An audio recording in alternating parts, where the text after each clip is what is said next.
You're. Was it up? Yeah. No. I just read Tusi said that if he sold less than 20,000 copies, he would quit. Hey, dog, pack it up. He sold 16. It's a wrap, yo. It be that way. I don't know why y'all put pressure on yourselves like that. Do you not understand? Okay, let's have some music talks today. Let's get into it. We got a lot of things to get into. T.I. retired, so that's a big deal for me because I use this show to talk shit about T.I. mostly because I love him, and he might not understand that, but that's okay. That's how I operate. Let's get into today's show. We got a couple topics. ChatGPT wrote the intro and assisted me with one of my stories today. So let's get into it and let's see what goodies we have for today. I don't have anything clever to start the show with, but this is episode 514, and I'm almost pretty sure that Joe Budden is trying to steal my "What's Going On, Beautiful People." He's trying, but dog, we could fight. I'm down. I'm not scared. I don't care. Yeah, they work. Contraband. Contrabands. I didn't bring the other water. This is why. No slave. Oh Lord. 3. Let's go. On God. On God. Yeah. Imp. Imp. Yeah. Ain't still no sleep. Trying to live out my dream. Yup. Started out with a team. And now it's just me. Empire to the death of me. I guess I'm out here reaching my destiny. Oh, I don't know. I didn't like it. Now I can drop 100 bands at Tiffany's. Yeah. Still Tim's in the white tee. Still me and wifey. Couple stores and I might be buying all. I don't think that's a thing. Matter of fact, you can risk me. After I'm gone, I know they gon' miss me. Hate me, they can forget me. Hate didn't change, you still the same. It's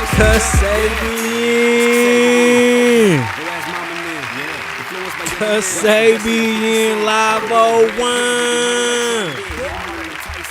What's going on, beautiful people? It was interesting. Interesting conversations and topics that have been going on in music. Before we even jump into the show, one of the first things that I realized while being an artist and performing and going on the road, that was my job.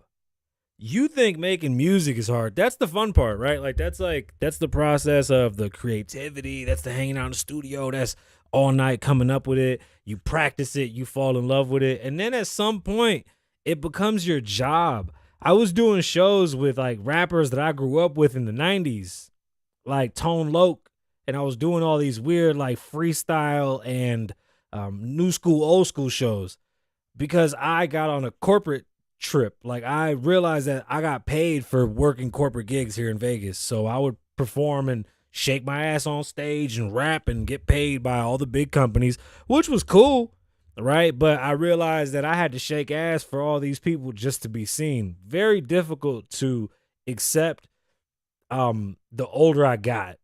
Like, I get it. I was performing and building an audience and I was getting bigger and bigger. But in reality, I was just that. Like, get on stage and, do your thing. Like, it wasn't love from the crowd because I was doing it for the money. So it wasn't that I was jaded or hated it, but I knew that that was a job. And that shit is time consuming, tedious as fuck. Underwhelming at times. I know you may think that going on tour is so amazing. I toured 300 dates one year. 300 dates. There's only 365 in this motherfucker, so we only had a couple weekends off. And I can tell you that I don't remember seeing any states, any cities. It was just like bus, plane, show, bus, show. You stop, you wash your ass, you do a show, you get on stage, we got to go to meet up with the people at Spray Ground over here, and then we're going to go down in Atlanta and we got to go to the studio and write some music. And that's just to make pennies on the road. Like, that's not even a guarantee that you're going to fucking turn that into something. But when I see artists that are in their 50s, 60s still performing, 60s. When I see artists that are in their 30s and they've done their 10 to 12 year tenure and they're performing and consistently touring, they're working. Not a bad thing. Glad you have a job, but that is a very difficult job to do. I love people like Chris Brown because I don't think he does it because he needs to. I think he truly loves it. Unlike the Drake situation where he feels like he's a slave to his deal. I mean, I think it's more powerful when you can choose when to perform as opposed to having to perform when you are told to. And that to each his own. But yeah, being on stage all the time, as fun as it may be, I missed out on the festival wave. I didn't get to do that. And I've never, ever, ever dreamed about doing no stadium, no arenas. Not my thing. The biggest crowds I'd like to do is probably 2,500. That feels good. It's still a lot of people. But a comfortable 300 to 400 people is not bad. Those are actually solid shows. But the 15 to 12 to 1,500, those are great. I don't care for no stadium. I don't even understand how you can enjoy that. Like, as a fan, I don't have that fandom to go searching for a stadium show that I would be like blown away by. I love music. I don't love that part of the performances because I do not feel like a stadium show is going to be I don't think a stadium show is going to cause the feels that Usher's show did at the Dolby Live Stadium arena. I think it's more quaint and it just means more. Tusi saying that he's going to quit if he didn't sell 20,000 copies. When you go independent, you be happy to sell 10,000 copies because when you do the math, a 10,000 copy, even if you got $2 off your 10,000 copies, that's still $20K. It's decent. Most people make about $36,000 a year. I know the math isn't really hard to understand, but the only reason Russ was showing people his TuneCore check the other day was because he just did that song with Will Smith. So his TuneCore has been hitting $0 or probably a couple bucks, but it ain't been hitting what it was. He did the song with Will Smith and he posted it. There's just so much fucking trickery going on in the music industry to make people feel certain ways for what they're doing, but it's wild. I don't even know why we got into this. Let's get into the show. We got a bunch of topics. I just saw Tusi saying he was going to quit. Who else sold like 9,000 copies? Like we're right back to 2007. Like, all we're missing is skinny jeans and jerkers, and it's 2007 all over again. It really is. Let's get into the show. Took last week off. Lorna said Rory ran me out of here, but that's not true. That's not a thing. ChatGPT writes the intro. We do the show. My name is Kasabian. This is episode, 514? Which I cannot believe that we're at 514. And I've been lagging. I can't say I haven't. I'm still upset. Y'all keep billing me because of my teeth, so I don't even want to do the show until I save all my money and go get my teeth done because y'all so mean to me. But anyway, ChatGPT writes the intro. We do the show. We do have some topics to get into. They're great topics. They're the best topics of all time. First off, Elon Musk is taking over. If you have not been paying attention, that man is going to run the world with his robots, and he's figured it out. Al Pacino had some very interesting words. Actually, they weren't that interesting. Al Pacino said he died, and it just was nothing. No light, no angels, no nothing. They brought him back, and he goes, I just woke up. Surprise. So when you die, just all disappears and shrinky dust away. I've told y'all how I felt about what happens when you die. It makes me emotional. What happens when you die, this form does die. Your soul passes on. From what I believe and things that I've heard throughout my life, you do this 7 to 8 times until you figure it out. That light that they always say you see when you die is the canal from you coming out of the new vagina that you're being birthed to. When children have memories that don't make no sense, or children know things that are far, far beyond their time, the reason why you hear about those memories in 3 to 4-year-old children, maybe even 5-year-old children, sometimes those are the reminiscence and the memories and the DNA of the person who they were. And that erases the older you get and you start a new life. As you start your new life, I should say. The reason why babies are born crying is because they're sad that they just died and they lost everybody. And now they have to learn to start life all over again. And hopefully this is the time that you close it. That's just how I feel about life. Pacino said you die and don't see shit. That's crazy. But anyway, let's get into it. ChatGPT writes the intro. I do the show. My name's Kasabian. Welcome to episode 514. I'll be your host with talent on loan from God. Welcome back to the Kasabian Lavoe Show. We've got a packed episode today with stories that are shaking up the headlines and getting everyone to talk. First up, we're diving into Elon Musk's takeover.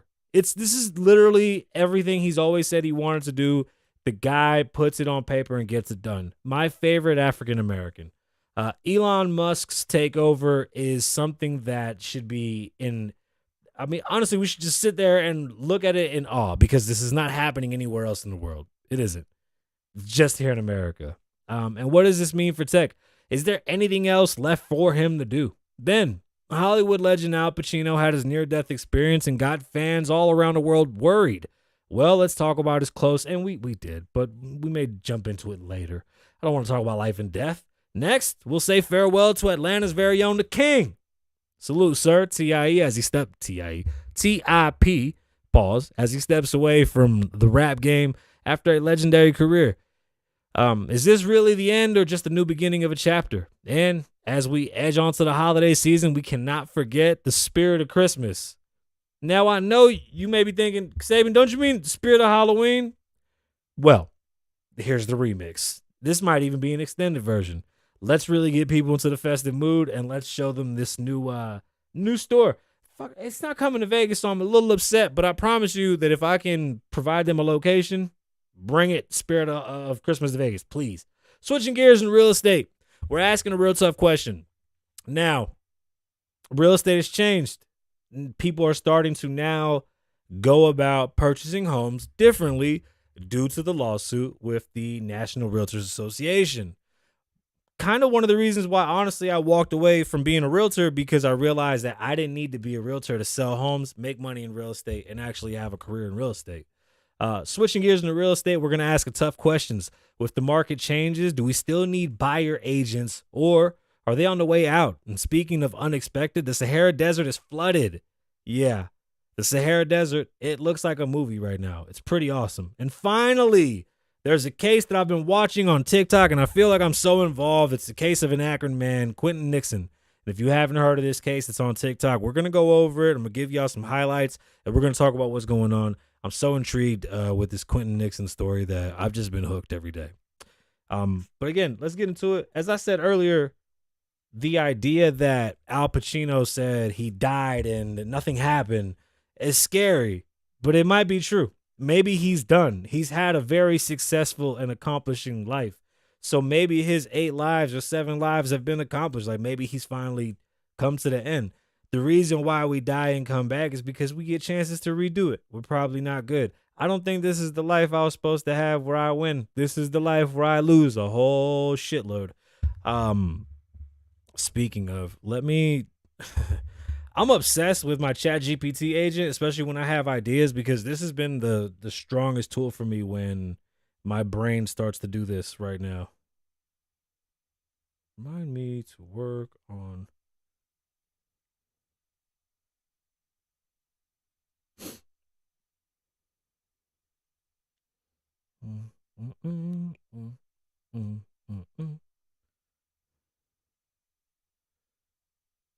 Dope. Bet. Put it in there. Get to work. My bad. I don't mean to stop the show and do that, but this is a big deal. Thank you. We'll talk about it later. I don't like that ChatGPT stop going when it types out, so it's a little weird, but I think I'll see if I can turn that on. I would like to. Al Pacino saying that death comes with nothing is kind of shit, but that's Al Pacino. Don't die. Life is long. Here is something that isn't told enough, and it kind of bothers me because it's so stupid. We're honestly only kids for a very, very short part of time in our lives. You're only a child for honestly 13 years of your life. So one, let kids live. I never rush my kids into being adults by no means. I don't want them to rush. They don't need to. You're after 13. One of the saddest things I heard after I had my son in my 30s, I believe I was listening to Rush and somebody said, once you only have your baby until they're 4. Once your baby turns 5, they're not a baby anymore. You now have a child that's autonomous. You lose that. Then you have 5 to about 9 or 10. And they still need you. Once 10, 11 comes, they don't need you as much. And then after that, it's just pretty much you are now an adult parent. And it used to make me smile and sad all at the same time because I'm going through adult parenting and baby parenting. And like I get to see, I talk to my 20-year-old about stocks and work, and then I talk to my 6-year-old about Dragon Ball. Like, life is dope that way. But life is longer than it is shorter. And it's a huge misconception that they always tell us that life is short, life is short, life is short. No, it ain't. Life is long and expensive as shit. This misconception of this stupid ass life is short. No, it ain't. You'll be 65 before you know it, broke, upset that you don't got nobody that can help you, and not prepared. Life is long and very expensive. When you cannot do for yourself, you better hope your money's there to do for you. It is not what we were told growing up. I came up in a neighborhood that said I wouldn't make it past 13. If we made it past 13, we would either be in jail for gang-related, weapon-related, having babies, some type of child support case, a girl putting a body on you. All these things were statistics in my neighborhood. By the age of 18, I was supposed to be behind bars for a majority of my life or dead. Most of my childhood friends, dead. The friends from Vegas, not in jail. That's a good thing. Most. But life is so long that you are worried about your 20s. Man, there's people now in their 50s and 60s still trying to figure life out. Just prepare. Life is not short. It's super long and it's expensive as shit. So make sure and live it up. Just take advantage of whatever you have in front of you and don't stop trying things. I mean, that's pretty much why we're here. T.I. retires from music. What a beautiful sentiment. Just to imagine that you can retire, especially from something like music when you do it on a daily basis because you love it, and then it becomes your job. T.I. retires after decades at the top of Atlanta's King of the South. Why do they say it like that? T.I. saying goodbye to live performances.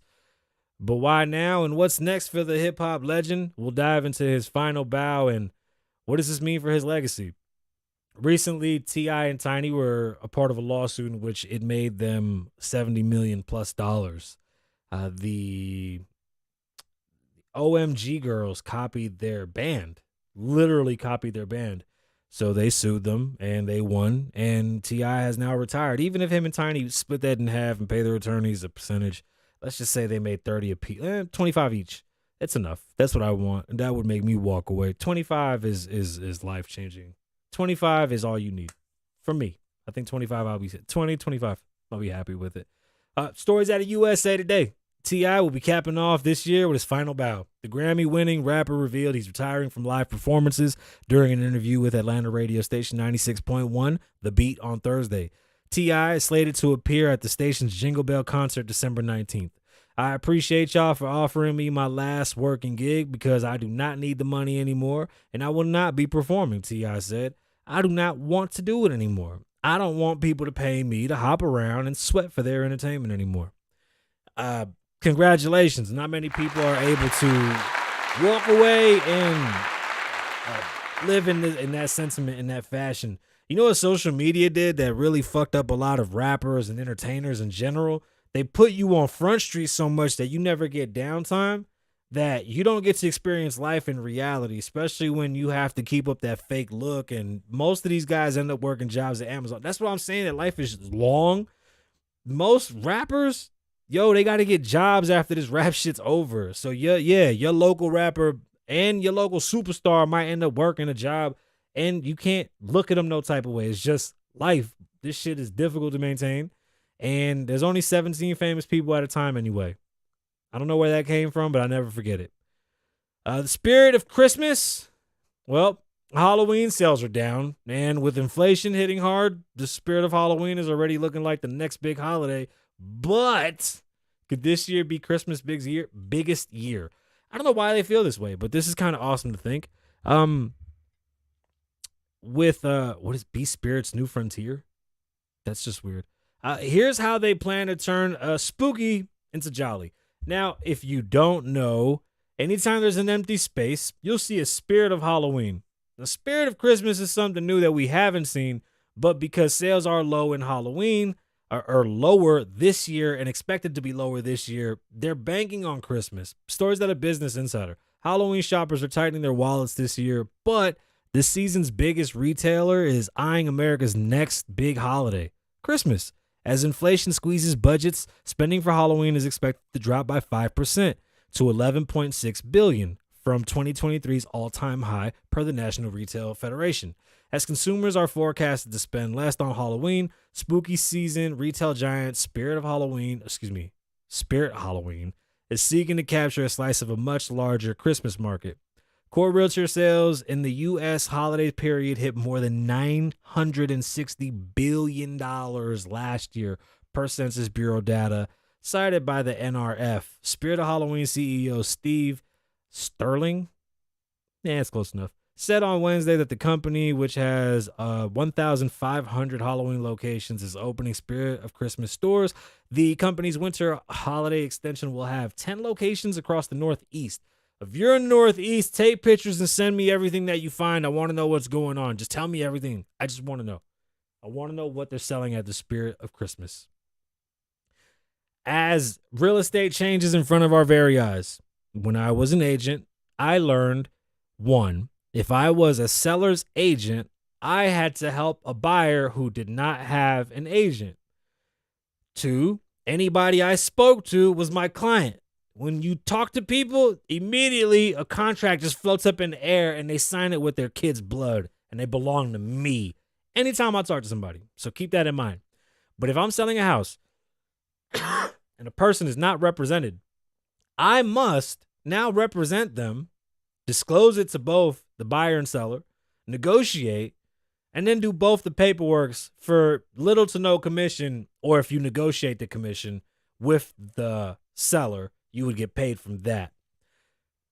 We got paid off of a commission that was based off some arbitrary numbers that they told us to say 3% for me, 3% for them. So you told the person that you were selling their house they had to give up 6% of whatever their house cost. The last house I sold was $480,000. I was supposed to take home $27,000. I took home $7,000. I hated being a fucking realtor. The fees, the brokerage fees, all the bullshit, the rules, how to market. Hey, listen, I come from where you self-promote.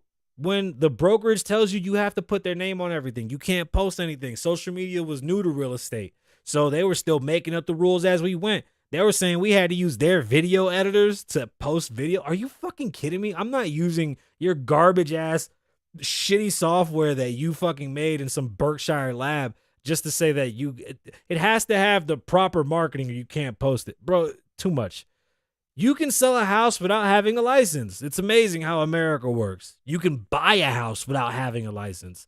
If you would like to make money in real estate, you do not have to be a realtor. There's nothing stopping you from buying or selling property.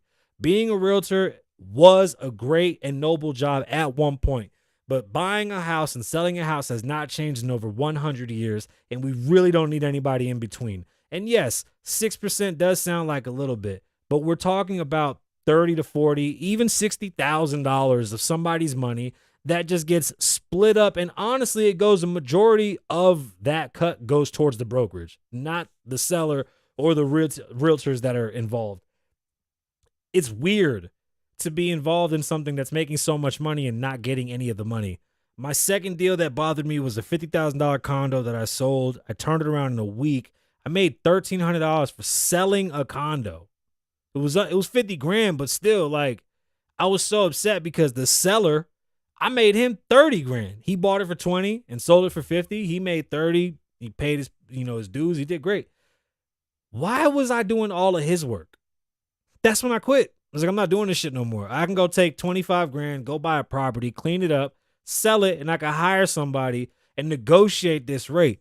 With the new law that just passed, I don't even have to negotiate the rate. Now I could just sell the house, and guess what? By law, you got to help me because you're fiduciaries. I wouldn't do that. I would rather hire a real estate attorney. They are fast. Nevada doesn't use real estate attorneys, so I'm sure there's going to be something coming that'll change that. I just feel like the idea of selling homes, the entire process is so outdated that we're due for a big change. And buyers and sellers are smarter than what people think, and they will find a way. Are buyers agents needed? With real estate commissions on the chopping block, more homeowners are skipping buyers agents and saving big. But is it really worth the extra legwork? We'll explore whether agents are becoming a thing of the past. I feel as if they are. There's no need for two agents to be involved. There's really no need for an agent to be involved if it doesn't have, mass negotiation. And to be completely honest, I think most negotiation can be handled with a mediator. And if you're willing to sit down and negotiate for a home that you would like to buy, pay a $125 mediator fee. I mean, honestly, I think you can sit down by yourself without a realtor, without paying 6%, without paying $40K to sell your house. Let's say an attorney costs you $650, just to check the paperwork out and take care of you. These are just rough estimates. A mediator probably costs you $125 for an hour of their time, so you can negotiate the price. And then, I mean, that's it. As long as everything is submitted and processed properly, you as the seller can even hire a realtor and just have them do all the fucking work. I mean, it's very simple. It's not necessary to go through the old rules and give up so much money. I had a lot of people look at me in my face and go, "You want to sell my $600,000 house for 7%?" Because that's what I was asking, 7.5%. And I was taking home 4.5. They said yes. Do you know what 7% of a $600,000 house is? It's a shitload of money. It's a shitload of money. Anyway, the story is out of 3KSN. New real estate commission rules are encouraging. I think I have dyslexia. I think that's literally what it is. I just see some shit and just blurt out noises. I don't even read it. I just make noises. New real estate commission rules are encouraging some to skip the agent altogether, finding the process more straightforward than they expected. It's a very simple process in buying a home. Outside of making sure that your house isn't falling apart, in which an appraisal and an inspector will be able to handle, these are things that you don't have to be a professional. You have to hire someone to do this anyway, because they're the ones that go and get the licensing for. That's going to be the most important part. Appraisal, and then the inspector to make sure that the house is sound. Outside of that, realtors aren't really necessary for much. That's pretty shit. Gabrielle and her roommate recently sold their Chicago condo without a real estate agent. It's definitely time consuming, but with all things considered, to save $30,000, we were happy to do it. I wonder if her roommate's actually her husband and they're just saying this shit because... Anyway, historically, agent fees have come from the seller's proceeds, usually around 5 to 6% of the sale price, which gets split between the buyer and seller agents. But due to the recent changes in how commissions are advertised and paid, that's her last name, Hillman, felt she had more flexibility to go into it alone. To determine the asking price, she researched condos in the neighborhood and figured out what a comparable unit had sold for. Instead of relying on an agent for marketing, Hillman paid a company $100 to get the condo listed on the multiple listing service, the MLS, a private data bank used by agents to list homes for sale. I'm sure there's going to be ways that you could do that through Zillow. I don't even see them needing, but basically, instead of paying that large commission fee out of what you sell your home for, you're just going to be paying a lot of stuff up front. It's worth it in the long run. When it was time to close, the 30-year-old hired a real estate attorney to step. A step she said was critical and the most cost-effective than working with an agent, which is true. Real estate agents are not used as much on the West Coast, or at least here in Nevada, but they are used on the East Coast heavily. And I do know that you can pay a flat rate to an attorney as opposed to dealing with the agent. And to be completely honest, it doesn't take more than 4 days to sell a house. Like with paperwork and processing, it's probably 4, maybe 5 business days. But closing takes 30. Closing takes 30. We can't do anything about that. That's the state. That's processing time. But the paperwork, getting it done. I did one packet. After my one packet, I had somebody else do it. I had an assistant. There was no way I was going to be filling out all this paperwork. Do you know that a stack of papers this big for $250, some nice lady would do all that shit for you and make sure it was perfectly done? There was so much nickel and diamond in real estate, and I was like, what's the point? Like, I could literally buy a house right now. You can literally buy a house right now, sell that house, take those proceeds, do it again over and over and over and over, and become a millionaire. There's nothing stopping you. Let's talk about something that's really crazy, because I know it blew my mind. The Sahara Desert is flooded, and in a stunning twist, one of the driest places on earth is now filled with water. It's awesome. I mean, it's flooded, and it's created a bunch of blue lagoons in the middle of the sand dunes. We won't show you any pictures, but we'll definitely talk about how beautiful it is. It's almost as beautiful as my grandfather's eyes. It's so beautiful. Stories out of CBS News. A rare deluge of rainfall left a blue lagoon of water amid the palm trees and sand dunes of the Sahara Desert, nourishing some of the desert's driest regions with more water than it has seen in decades. Southern East Morocco's deserts is among the most arid places in the world and rarely experience rain in this late of summer. Storms hit for 2 days. It was a 2-day storm that left more rain in those 2 days than in the past 10 years. The storm left striking images of water gushing through the the Saharan sands amidst castles and desert flora. NASA satellites showed water rushing to fill the lake Iriki, a famous lake bed between Zagara and Tata. Is it Tata or Tatu? Tata. That had been dry for over 50 years. If you see the pictures, it's pretty amazing because it looks like something out of Aladdin. And don't think that I'm saying that in a derogatory way. But when Aladdin would have those mirages, it would look just like this. There's literally water up to 40-foot palm trees, so it's pretty dope to see. Don't take it from my word. Just go look and then come back and then we'll discuss it and we'll talk about how good or how bad that was or wasn't. I thought it was amazing. Stuff like this blows me away. But the hurricane didn't even hit Florida and everybody got mad at me because I didn't cover that. I mean, they were fine. My bigger story, and it's not really a big story. This is just something that I wanted to get into because I can't stop watching it on TikTok. The story is about Quentin Nixon. So I put together a quick soliloquy about what's going on, and then I'll try to break it down and give you my thoughts, really. But it's very interesting. So Quentin Nixon is on trial in Akron, Ohio, and it's turning heads because he's defending himself and representing himself in a murder case. It's becoming a spectacle because, one, he's making a lot of fucking sense. He's put the story together so well that everybody that was there really couldn't corroborate exactly how everything occurred. And he seems to have put that shit together piece by piece very well. What's really grabbing my attention is that, one, I don't understand the entire situation yet. I keep on getting bits and pieces. I haven't seen the whole court proceedings. It's not over yet.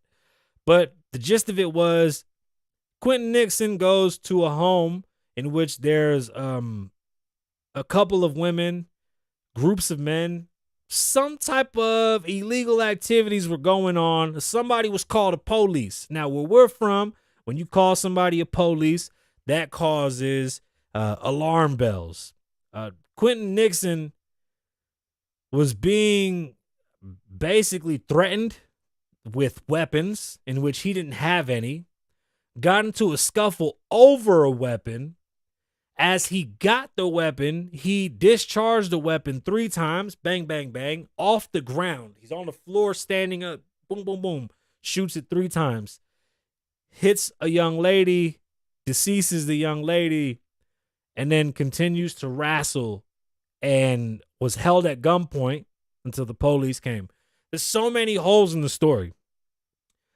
One of the storylines is that his uncle was sleeping with the lady that he killed, which is crazy. Another one was they were trying to line him up by taking his mom's car. Okay. I don't have everything because it's so much.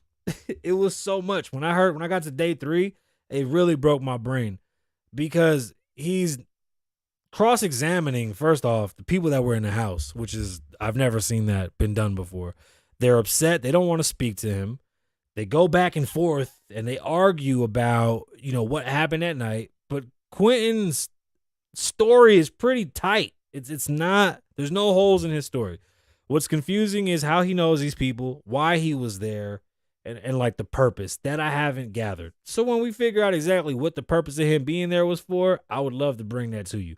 As of right now, he's at a house that I don't think he's supposed to be at. I don't think. Okay. He's with people that he don't know. He's with people that are calling him a snitch, or saying that there's some police activity, some type of snitching going on, and other men have weapons and he doesn't. I don't like being in a situation where other men have weapons and I don't, especially guns. I'm not playing that. Go to TikTok and look up Quentin Nixon. Watch how I can't say his testimony is like the most convincing. He's not that well spoken, nor is he fucking like captivating or telling a story like no other. But damn it, it's good, and I want to know exactly what happened. And I wish somebody would surmise it better. Which I guess that might be me. So allow me to go do some research. We'll come back and go over this and see exactly what's going on. But social media is speculating on the trial. And by social media, I mean TikTok. Everybody has something to say. But go take a look for yourself. Let me know how you feel after watching him. And to be honest, I'll share what I put together so far. But again, it's not great. It's not great. Quentin Nixon's trial centers on a fatal shooting of Tony Westover, a 34-year-old medical assistant in Akron, Ohio. Nixon has claimed that he acted in self-defense during the incident, which occurred July 2022. In his opening statement, Nixon, representing himself in court, emphasized that he is not a monster and his actions were justified by fear for his life. During the trial, the prosecutor has argued that the shooting was not an act of self-defense. They present forensics evidence showing that Westover died from a gunshot wound to the neck and the torso. Additionally, body camera footage of Nixon's arrest and testimony from witnesses have been key components in the case against him. Despite his efforts to challenge the charges, the motions for dismissal, the judge has denied Nixon's request, and the trial continues to move further with testimonies. The case is still ongoing, with Nixon continuing to defend his actions in court. His self-representation and claims of violation rights have drawn significant attention. There's so much going on, and I don't feel that he's going against the state, one, and he should have gone in front of. So he didn't choose to go in, which is still beyond me. Who, like, the nuts on this guy? You get a choice, and I don't know why they gave him a choice. I'm still trying to figure out why he got a choice, but he was given the choice. What you talking about?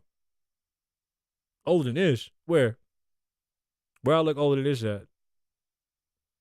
You funny as shit. Oh, see, now you threw me all off. I just read that shit and lost the whole Quentin story. The one thing that I've been noticing about Quentin's story is that because he didn't have a weapon, he feels like everything he did was in self-defense. I agree right there. I believe that once you don't have, you didn't come in there to hurt nobody. You came in there protecting yourself. Nah, I can't even say protecting yourself. There's a lot going on. He did fire the weapon. The young lady did die. We'll come back and see what else happened. And thank you for your compliments. You're such a piece of shit. You know that? Yo, you saw what happened with T.I. and them? That's how I'm going to do you. I'm going to do you just like that. But anyway, that's the show. Appreciate you being here. Thank you for your kind words. It was a good show. I thought I had a great time. Nah. We'll come back and discuss that. I don't know why he was in the house. I don't know why they said he was a snitch. That I have not put that together. All I got is he didn't have a gun. He was in the house. They wrestled. The dude bit his face, had him from his back, pause. He got loose, got the gun, shot the girl. She died. That sounds like self-defense to me, but why was they wrestling and why was the gun? Who pulled out the weapon first? There's a lot. But go take a look for yourself. Quentin Nixon, man out of Akron, Ohio. That was the show. My name's Kasabian. Apparently, I'm aging horrid, but I think, I really think that I should just fight you and call it good. It'll make me feel better. But anyway, thanks for being here. Definitely appreciate that. Damn, and I felt great too. Thank you. We can fight. Hasn't heard the recipe and told me she would post it on feed for me. That was a week ago. Not a P. I'm used to it. All right, y'all. That was the show. Make sure y'all take a look at that whole Quentin Miller case. I promise you it's so interesting, but there's just too many hours to put into that. It's hard for me to put that much time into one story, but we might. It might be that good. I guess I'll make this free. I know they download music. All right, y'all. That's it. My name's Kasabian. Live in the moment. Don't live in the past. Be safe. Stay dangerous. Lavoe loves you. You ain't paying homage. I ain't here to collect. Just don't wait till I'm